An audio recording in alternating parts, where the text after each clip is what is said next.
Malgré la présence quotidienne de militaires dans les rues de Cape Flats, ces quartiers du Cap gangrénés par la pauvreté et la violence, les fusillades se poursuivent. Depuis le lancement en mars de l'opération militaire Prosper, destinée à lutter contre les gangs, les violences n'ont pas cessé. Au cours des 2 dernières semaines de juillet, près de 170 personnes ont été tuées et une centaine blessées dans des violences liées aux gangs. Une situation qui inquiète les habitants et les associations de quartier.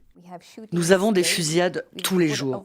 Ces dernières semaines et ces derniers mois, nous avons été confrontés à des fusillades de masse.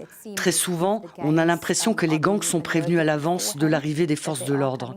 Ils peuvent donc évidemment cacher les marchandises quelque part et se débarrasser ainsi des preuves. Le déploiement des armées est une approche très ferme. Il faut adopter cette même fermeté lorsqu'il s'agit d'éradiquer la corruption au sein de nos institutions. Face à cette violence, certains habitants ont décidé de prendre eux-mêmes part à la sécurisation de leur quartier. À Nyanga, l'un des secteurs du Cap les plus touchés par les viols et les meurtres, des riverains organisent chaque jour des patrouilles, notamment aux heures de pointe, en coordination avec la police. Tous sont bénévoles. Nous sommes toujours présents le matin et même l'après-midi. Ainsi, aux heures de forte affluence, nous avons des personnes sur le terrain pour aider la police.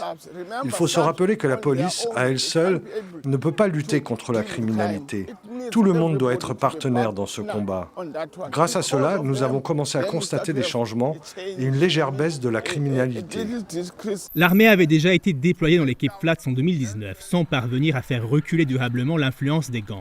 Cette fois, la ville du Cap et plusieurs partis de la coalition au pouvoir misent sur une autre stratégie, créer une unité de détectives au sein de la police municipale, une première dans l'histoire de la ville. Cela devrait se traduire par une amélioration immédiate des capacités des forces de l'ordre.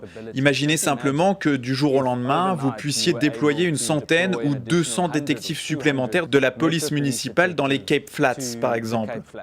Et que leur seule mission soit dans un premier temps de lutter contre les infractions liées aux armes à feu et aux gangs. Vous auriez certainement un impact.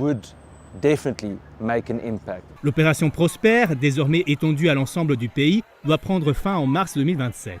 Quant à la nouvelle unité de détectives, sa création ne pourra intervenir qu'après les élections municipales prévues en novembre.